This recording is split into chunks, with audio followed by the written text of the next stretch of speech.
Hello and welcome to South Boston. My name is Justin. I'm the owner of Team 53. I partner with Coach Dave Academy and Impel Motorsports to bring you this week's Learn to Drive video for super late models at South Boston as part of iRacing 2025 Season 1 Week 12 official series action. If you guys can, make sure you hit like, make sure you hit subscribe. It does a ton to help get our message out across YouTube, gets it to more iRacers so that people can learn the intricacies of these tracks. It also helps support me for my local racing here in Wisconsin. I race late models. My daughter Sydney, she's 12. Hopefully, she's going to be racing go karts this summer as well. So, anything we can do to get a little bit more support on the channel is super helpful. Um, Speaking of, you can head over to Impel Motorsports, grab sim racing hardware. They're going to have Moza stuff back in stock very soon, I'm told, as well as some next level sim rigs and some other products as well. So make sure you check out Impel Motorsports here over the next couple days. If you've got a real race car, they got really cool race car parts as well. Pretty much anything under the sun for any car from Bandoleros all the way up to super late models. So whatever you might race there. We're going to head out here on track. South Boston's a track that I just really do not like. It's one of those. It's a staple on the schedule, but it's also a track that it just really does not fit my driving style.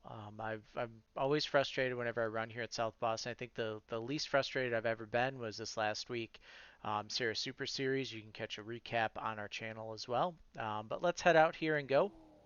We're going to tire heat like we do all the time. And if you guys caught my live this week, you saw us build a setup for super late models. I compared weather. We're about 5 degrees warmer in this room, and we got about 10 miles an hour more of wind. We got 20-mile-an-hour winds sustained here, so that's really going to impact our speed, even on a small track like this. You'll see me go high here and gather up a ton of speed to get to the start-finish line. And you notice once we get to the start-finish line, we're already turned in for turn one. And we're lifting already. So you see here, the start finish line is kind of pushed down closer to turn one than it being in the middle of the straightaway. So as we get here on this straightaway, we're going to start to turn down, and I'll show you guys. This is kind of what it looks like for me. I have triple monitors. My left sides kind of match up with that. Usually the hood lines will match up with that crease, just so that I know that I'm wide enough here on the track. And then as we go across the start finish line, you can see we're already lifting and braking going into the corner. It's super quick, super early. It's a small track, so it doesn't really take a lot for us to get places. But by the time we get to the start finish line, we're lifting out. This first set of last set of dash lines before the corner, we're full brake, 50%. Then we're going to pull this car down here into the corner. Our goal is going to be to get that left front tire below this black crease here, black seam, and we'll just kind of ride that through the whole corner. So we get down there, we get it right down there underneath. We're just kind of straddling it. We get a nice drive up off, and then just like on the front stretch, by the time we get to the back stretch, middle of the back stretch, we're already turned down, getting ready for turn three. We'll drive it in, kind of miss bottom there a little bit and have to hesitate. That probably cost us a little bit of time as well, but we got a nice 4:09 lap time. You saw when we built the free set, which you can grab by going to the Team 53 Discord. It's linked below. I think we were right around in the threes for that set. So definitely weather in this room impacted us a bunch. Because I know this setup, I can tell the way it's driving, it's definitely going to be faster than what that setup was.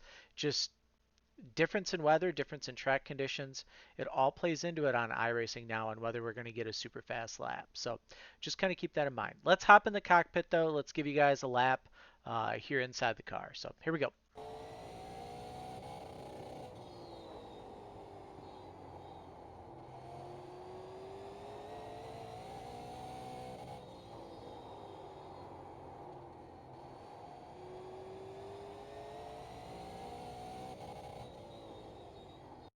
So the other thing is when you're qualifying here at South Boston, right? If you know your lap one is going to be your fast lap, at the end of your lap one, just commit to staying on throttle through the start finish line and then brake, and you're basically blowing your second lap, but it's getting you that little bit of speed that you might need to get there. And speaking a little bit of speed, you can head over. HelloFresh has partnered with us. If you're looking for a quick dinner meal night, HelloFresh is a great place to go. You can select your meals, kind of what your dietary restrictions if you have any. And they'll deliver fresh meals right to your door. You prepare them. Takes, I think, like a half hour. Something really cool. And you can get those through us. So there's a link down in the description. Anytime you guys are ordering from them, you set up a subscription box.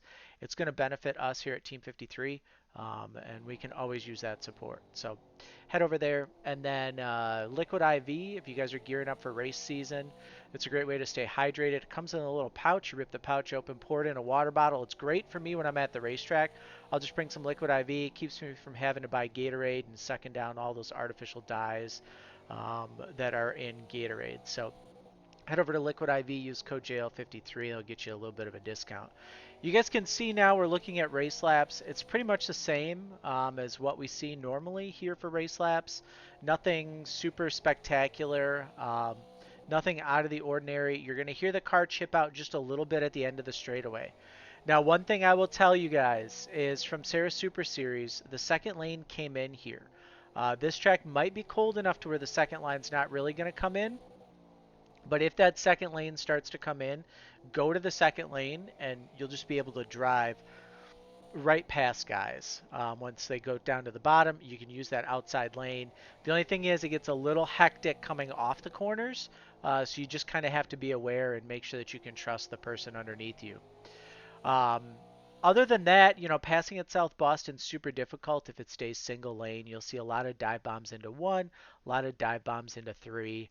Um, and that's something that you really have to watch is that dive into one. And if someone dives you, just give them the lane and pull up on the outside and try and defend as best as you can. You guys will probably go side by side for a couple laps. Best case scenario, you work them into a mistake. You're able to hold them off. Worst case scenario, you guys end up wrecked. It's iRacing. That's what happens. Um, Other than that, I mean, it's kind of an easy track to kind of get used to here. Really, really quick laps, 15, 14-second laps.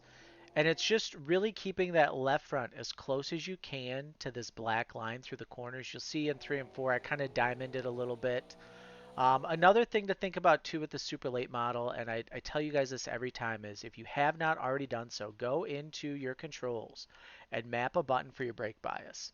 My setups particularly, I don't know anybody else's setups that you might be buying, but mine are really set up for you to be able to work that brake bias every 10, 15 laps, take some percentages out and free that nose back up so that you're staying nice and neutral the entire race with your turn in and you really be able to work some time. So you just go to your options, like I said, options.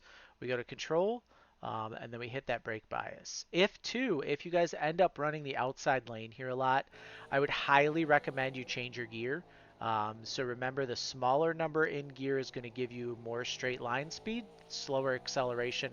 Higher number is going to be less straight line speed, so less top end speed, but quicker acceleration. So you definitely want to go to a smaller number in this one to give yourself a little bit more gear to be able to roll that top side a little bit better without the car chipping out quite as early. Other than that, I mean, I think it should be pretty straightforward. It should be a pretty fun week. Like I said, if you guys can, head over to our Discord, grab our free set for this week. If you haven't purchased any sets, you can head over to team53racing.com, sign up for a short track subscription. The last couple weeks here of the season, we're giving everything away for free as long as you've signed up for a new sub for next season. And then head over to our Facebook page, give us a like. All the support that you can give us, sponsors love that. It helps support us, and it gets us maybe a little bit more on track in 2025. So best of luck to you, and we'll see you guys in the next video.